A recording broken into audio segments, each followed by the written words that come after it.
तो solo levelling Ragnarok का latest chapter आ चुका है जिसमें कि सुहो भिड़ने वाला है आर्शा की टीम के साथ और उसमें वो ग्रांगा नाम का बंदा होता है, उसको तो वो पेल के रख देता है। तो हमारे चैप्टर की शुरुआत होती है जहाँ पे अपना एस रैंक हंटर चोई होता है और उसके साथ और दो हंटर है और वो अपनी स्किल यूज करता है रैपिड इग्निशन। और यहाँ पे उसके साथ मास्टर माँ भी है। तो यहाँ पे तीन हंटर एक साथ आ चुके हैं और वो अटैक करते हैं उनके सामने जो तीन बड़े मॉन्स्टर होते हैं उनपे। लेकिन यहाँ पे हंटर चोई के एक ही अटैक के बाद वो मॉन्स्टर को बहुत ज्यादा डैमेज मिलता है और उस अटैक को देखने के बाद मास्टर माँ उससे कहता है कि तुमसे यही एक्सपेक्टेड था हंटर चोई, और तुम्हारे इस अटैक के बाद शायद हमें कुछ करने की जरूरत भी नहीं है। लेकिन तभी वो उसके पीछे देखता है कि वो मॉन्स्टर उस पर अटैक ही करने वाला होता है और हंटर चोई उससे कहता भी है कि अब तक ये मॉन्स्टर मरे नहीं है। लेकिन वो उन मॉन्स्टर को देख के हंसने लगता है क्योंकि उसके पास भी शैडो आइटम है जो कि सुहो ने उसे दिया है और इन सब की पावर अभी थोड़ी बढ़ चुकी है। और उसके बाद वो अपनी स्किल यूज करता है जायंट फॉर्म और वो कहता है कि इस लेवल का डैमेज मेरे लिए कुछ भी नहीं है। और उस मॉन्स्टर का अटैक ब्लॉक करने के बाद अपना तीसरा हंटर उसके पीछे से आके उस पे अटैक करने के लिए रेडी होता है और वो एक ही अटैक में उसे खत्म कर देता है यहाँ पे। और उसे खत्म करने के बाद वो कहता है कि मुझे लगा नहीं था कि मैं एस रैंक डंजन में इतना अच्छा परफॉर्म कर पाऊंगा। लेकिन मास्टर माओ से कहता है कि ये सब हमारे ट्रेनिंग की वजह से हो रहा है जो कि हमने उस वेपन के साथ की थी जो हमें हंटर सुओ ने दिए थे। और उसके बाद हम देखते हैं कि उनके पीछे से और हमारे कोरियन हंटर आ रहे हैं जिसमें होते हैं हंटर बायक, उसकी बेटी मीहो और अपना तीसरा हंटर सोन, जो कि थोड़ा डिप्रेस लग रहा है यहाँ पे क्योंकि भाई उसको कोई भी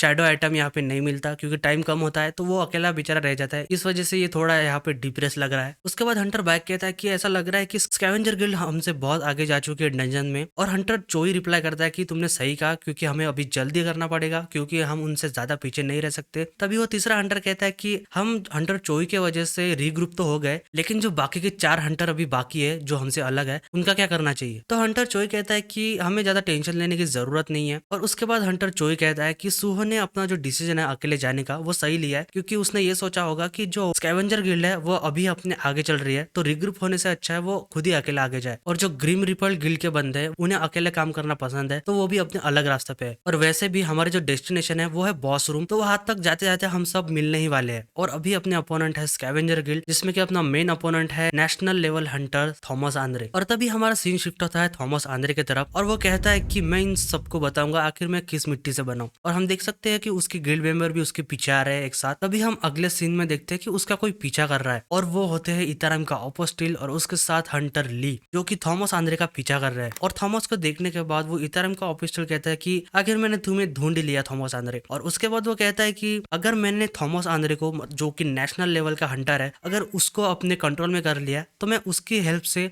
जो बाकी के एस रैंक हंटर है उनको भी अपने कंट्रोल में ले सकता हूँ और इसी के साथ मैं एक वॉर शुरू कर सकता हूँ यहाँ पे, नहीं तो मैं उन सबको सैक्रिफाइस भी कर सकता हूँ एक मिरेकल के लिए। तभी वो अगले सीन में तैयार होता है थॉमस आंद्रे के ऊपर अटैक करने के लिए क्योंकि उसे वो स्टार फ्रैगमेंट ड्रग देनी है ताकि वो उसके कंट्रोल में आ जाए। और अगले सीन में हम देखते हैं कि वो पूरा रेडी हो चुका है थॉमस के ऊपर अटैक करने के लिए। लेकिन तभी उसके पीछे से कोई आता है और वो उसे कहता है कि आखिर कितनी भी कंपटीशन तगड़ी क्यों ना हो मैं अवॉइड करता हूँ बाकी गिल्ड के हंटर्स को अटैक करना। और भाई ये सुनने के बाद जो पार्क डोजिन होता है इतारिम का अपोस्टिल वो अपना अटैक रोक देता है और वो बंदा होता है ग्रिम रिपर गिल्ड का मास्टर। और वो कहता है कि एक गिल्ड मास्टर होने के नाते मैं ये सारी चीजें और ये तुम्हारा जो बिहेवियर है मैं इसको अवॉइड नहीं कर सकता तो मुझे कुछ ना कुछ करना पड़ेगा यहाँ पे। तो वो उससे क्वेश्चन करता है कि तुम आखिर रीग्रुप क्यों नहीं हो अपने टीम के साथ और आखिर तुम यहाँ पे क्या कर रहे हो। और पार्क डोजिन यहाँ पे रिप्लाई करता है कि हमारा जो लैंडिंग एरिया था वो स्कैवेंजर गिल्ड के पास ही था और इसके वजह से हम उनका पीछा करने लगे ताकि हम उनका कुछ रिवॉर्ड चुरा सके। लेकिन तभी हंटर लिम उसको जवाब देते कि तुम झूठ बोल रहे हो यहाँ पे क्योंकि जब से तुमने लैंड किया है मैं तुम लोगों पे नजर रख के रखे हूँ और तुम जहाँ पे लैंड हुए थे वहां पे नजदीक में कोई भी स्कैवेंजर गिल्ड का बंदा नहीं था, मतलब यहाँ पे तुम झूठ बोल रहे हो। और उसके बाद वो उन दोनों को कहता है कि और वो जो एक्सप्लोजन हुआ था प्लेन के अंदर वो भी हंटर ली के एबिलिटी के वजह से हुआ था, तो आखिर यहाँ पे तुम दोनों क्या खिचड़ी पका रहे हो। और उसके बाद पार्क डोजिन जो कि इतारिम का ऑपोस्टिल है वो कहता है कि मैंने एक्सपेक्ट नहीं किया था कि तुम इस चीज को नोटिस करोगे लेकिन तुम एक रेंजर हो तो भाई एक रेंजर की इंस्टिंक्ट बहुत ही खतरनाक होती है, बिल्कुल उसी तरह जैसे हंटर ली मिन सियोक की थी। अगर वो भी बीच में टांग ना अड़ा था तो शायद वो अभी जिंदा होता। तो भाई ली मिन सियोक का नाम सुन के हंटर लिम बहुत ही शॉक हो जाता है और कहता है कि आखिर तुम यहाँ पे कहना क्या चाहते हो। और यहाँ पे ये दोनों बंदे अटैक करने के लिए तैयार हो चुके हैं हंटर लिम पर और वो कहता है कि तुम एक नेशनल लेवल हंटर तो नहीं हो लेकिन तब भी तुम एक एस रैंक हंटर हो तो मेरा काम यहाँ पे बन ही जाएगा। और हम अगले सीन में देखते हैं कि जैसे ही हंटर लिम उस पर अटैक करने लगता है तो भाई उसके पीछे हंटर ली आ जाता है और यहीं पे ये सीन खत्म होता है। और यहीं से हमारा सीन शिफ्ट होता है आर्शा की तरफ जिसके हाथ में भी स्टार फ्रैगमेंट ड्रग है जो कि उसने एनहांस किया हुआ है। और यहाँ पे उसने सिरका को पकड़ लिया और वो उससे कहते हैं कि एक बार ये तुम्हारे बॉडी के अंदर चला जाए तो हमें बात करने की बिल्कुल भी जरूरत जरूरत नहीं है, क्योंकि उसके बाद वो उसके कंट्रोल में आ जाएगी, तो वो जो भी बोलेगी वो उसके सुनना ही पड़ेगा। और उसके बाद हम देखते हैं कि पिया भी उससे कहता है कि तुमने बेवकूफी कर दी, तुमने स्टार्टिंग से ही आरशा की बात सुननी चाहिए थी। और आरशा यहाँ पे उस कीड़े को स्टार फ्रैगमेंट दे रही है जो उसे सिरका को देना है। और यहाँ पे सिरका बहुत डर चुकी है और वो कहते हैं कि मुझे कुछ भी नहीं पता, आखिर तुम लोग कह क्या रहे हो, और मैं सिर्फ अपने जो छोटे भाई बहन है मैं सिर्फ उनको बचाना चाहती हूँ और कुछ भी नहीं। और वो इतना डर चुकी है कि वो चाचा से हेल्प मांगती है कि प्लीज चाचा मेरी मदद करो। और उसके बाद वो उसके ग्रैंडफादर मतलब फ्रॉस्ट मोनार्च को भी याद करते हैं कि प्लीज मेरी हेल्प करो, आखिर मैं यहाँ पे क्या करूँ। और भाई हम अगले सीन में देखते हैं कि यहाँ पे वो कीड़ा आ चुका है, उसे वो स्टार फ्रैगमेंटस देने ही वाला है। लेकिन तभी जो सूहो ने उसके बॉडी में शैडो सोल्जर प्लान किया था, भाई उसका हाथ निकल आता है और वो उस कीड़े को पकड़ के फेंक देता है। और भाई ये सीन देख के इन दोनों की फट जाती है, क्योंकि इनको पता है कि आखिर ये पावर किस बंदे को बिलोंग करती है। और अगले सीन में सिरका भी उसे देख के कहते हैं कि तुम वही बंदे हो जिससे होहो कंट्रोल करता है, मतलब सूहो कंट्रोल करता है। लेकिन उसके बाद आरशा उससे पूछते है कि क्या तुमने पहले ही शैडो मोनार्च के हायर के साथ अपना कॉन्टेक्ट बना लिया था? अगर ऐसा है तो शैडो मोनार्च का हायर जो है वो यहाँ पे आ सकता है। और भाई जो